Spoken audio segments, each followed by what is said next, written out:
ওম তৎসৎ। প্রাণায়ামাদি যোগ ক্রিয়া দ্বারা এই সমস্ত বায়ুর বহু রহস্য জানতে পারা যায়। যেমন করেই হোক বায়ুকে আয়ত্ত করতে হবে। এই বায়ুর গতি অনুসারেই জীব শব্দ, স্পর্শ, রূপ, রস, গন্ধাদিতে আসক্ত হয়ে বহির্মুখ ও বন্ধ হয়। বায়ুর ক্রিয়া দ্বারা এই বায়ুকে আয়ত্ত করলেই জীবের অন্তর্লক্ষ্য আরম্ভ হয়। ক্রিয়া যতই অধিক করা হবে, বায়ুর শক্তিতে অভ্যন্তরস্থ নাড়ী সমুদায় ততই বিশুদ্ধ বা মলশূন্য হবে। নাড়ী মুখে বায়ুর গতি অনুসারেই শুভাশুভ ইচ্ছা বা সংকল্প সকল সমুদ্ভূত হয়।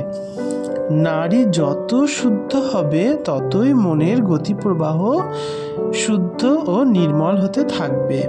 কিন্তু ক্রিয়া আরম্ভ করা মাত্রই নাড়ী শুদ্ধ হয় না। যার যতটা অধিকার, তার অধিকার অনুযায়ী ততটা উন্নতি লাভ হয়। ক্রিয়াযোগে দীর্ঘায়ু। ঈশ্বর প্রসাদে আমরা যেন 100 বৎসর দেখতে পাই, 100 বৎসর বাঁচতে পারি, 100 বৎসর শুনতে পাই, 100 বৎসর কথা বলতে পারি, 100 বৎসর দৈন্যমুক্ত থাকি এবং শতাধিক বর্ষ এই সকল সম্পদে ভূষিত হই। প্রাচীনকালে ভারতবর্ষে হিন্দুরা যাতে নিরোগ দেহেষু স্বাস্থ্যমণ্ডিত অবস্থায় শতাধিক বৎসর বাঁচতে পারে, সেটাই ছিল উক্ত প্রাত্যহিক প্রার্থনার প্রধান অঙ্গ।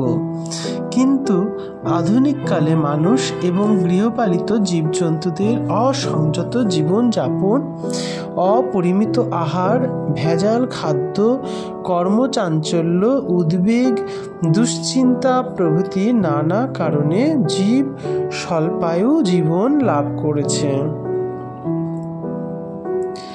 যার জীবন আছে তাকেই জীব বলে, আর সীমাবদ্ধ শ্বাস প্রশ্বাসের সমষ্টিকেই জীবন বা আয়ু বলে।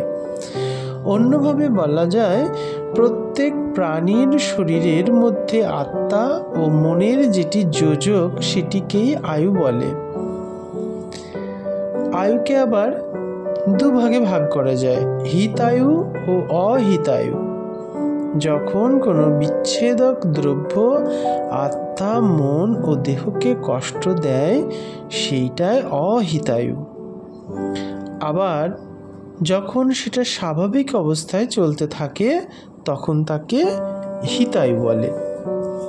সেই প্রাণ বায়ু শ্বাস প্রশ্বাসের মাধ্যমে জীব গ্রহণ ও ত্যাগ করে, তা যদি একবার বের হওয়ার পর গ্রহণ করার সুযোগ না পায়, তাহলে জীবের মৃত্যু হয়। প্রাচীন কাল থেকে প্রবাদ আছে যে, জন্ম, মৃত্যু, বিয়ে এই 3টি বিধির বিধান অনুযায়ী ঘটে, অন্যথা হবার উপায় নেই।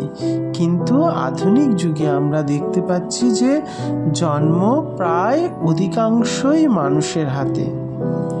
মৃত্যু এই প্রবন্ধের আলোচনা অনুযায়ী, অর্থাৎ যোগাভ্যাসের ফলে নিঃসন্দেহে দীর্ঘায়তন করা সম্ভব। বর্তমান যুগে সরকারের উৎসাহে অসবর্ণ জাতীয় বিয়ে প্রচলিত হওয়ায় বিয়েও মানুষের ইচ্ছা অনুযায়ী সম্ভব হচ্ছে।